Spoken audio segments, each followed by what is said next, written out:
Hi, so today's video is to help you unwind some tension in your wrist, because we spend a lot of time at the keyboard like this and the wrist getting a bit tight. So this is my pretend desk, my laptop, and this is what I'd like you to do. So move your keyboard out of the way if that's in front of you, or if you're a different part of your desk, and you're just going to allow your index finger to lift and lower. This hand can be anywhere at all. Sometimes I like to have this hand resting on my forearm, because you can actually feel sometimes the muscles of the fingers and how far up. We think our fingers are here, but it comes all the way up here at the back of your hand and up into the forearm. And then the next finger lifting and lowering. So taking it quite slowly so you can feel what's happening. So when you think about what we're doing, we're going in the opposite position of what our hands are in most of the day. And then the next finger lifting and lowering. This is usually the trickiest one. And then the next little finger lifting and lowering. And just check when you're doing this that you're not holding your breath or clenching your jaw, and you're not putting your head onto one side, because the neck muscles can affect the blood flow coming down and the sensations coming down into your hand. So let's lift the thumb.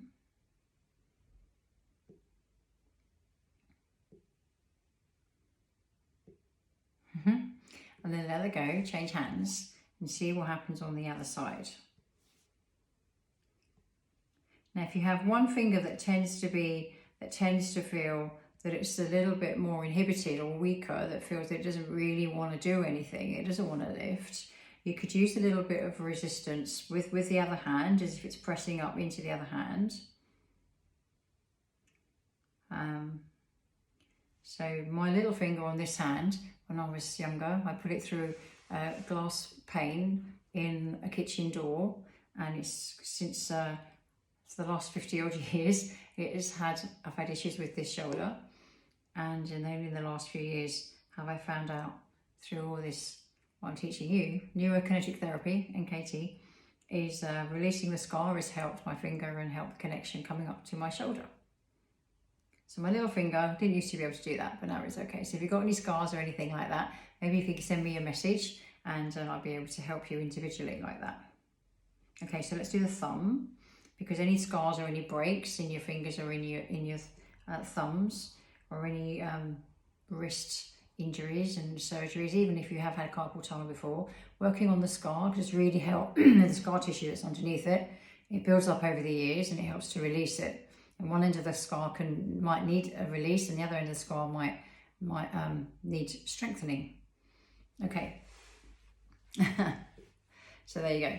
So what we're going to do is put the hands on the table, take them out to the side, and then bring them in. So you're going to rotate them out and bring them back in. They're kind of dancing with each other. And we're just moving. And notice your elbows will be coming along with you. And just moving them. Okay, so I'm going to lean onto the desk with my elbow and let my hand just go limp like that. So it's just going to release. So our hands spend a lot of time in this position. Think of it when we're on a keyboard. So if we translate that position to being here, they spend a lot of time quite rigid, and they find it quite hard to let go. The muscles here just tend to hold the hand up when we're on the keyboard. So can you actually allow your hand to let go, and can you move it? So like we were doing here just now, going out to the sides on the diagonal, can you let your hand go in and out? Doesn't have to be a huge movement. If you've got flexible wrists, you might find this quite easy, but can you do that without your fingers trying to do the work? So your fingers are relaxed as well. And your shoulder, and you're not holding your breath or your jaw.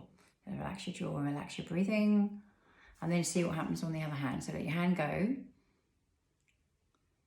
And you can take your time when you're doing this without watching the video. You can do this without me talking to you and talking you through it. It's quite a nice, easy thing to do every now and again when you've got a break. So it's recommended that every 20 minutes you take a break away from the screen, stand up, walk around, or if you can't stand up and walk around, you can move your chair away from your desk and move your keyboard out of the way and do some exercises that we're teaching you on these little videos to help move your spine and move your neck. This is all about your wrist though, but check that your wrist mobility is very important for the health of your hands, your fingers, your elbow and your shoulder. Can you let that hand go as much as that hand? And then you can come to this position and let your thumb stay over your fingers and just let your hands come in and out, as if they're saying hello to each other and then coming back away. And notice the bend here in the side of your wrist. And I'm going to hug my thumbs and do the same thing.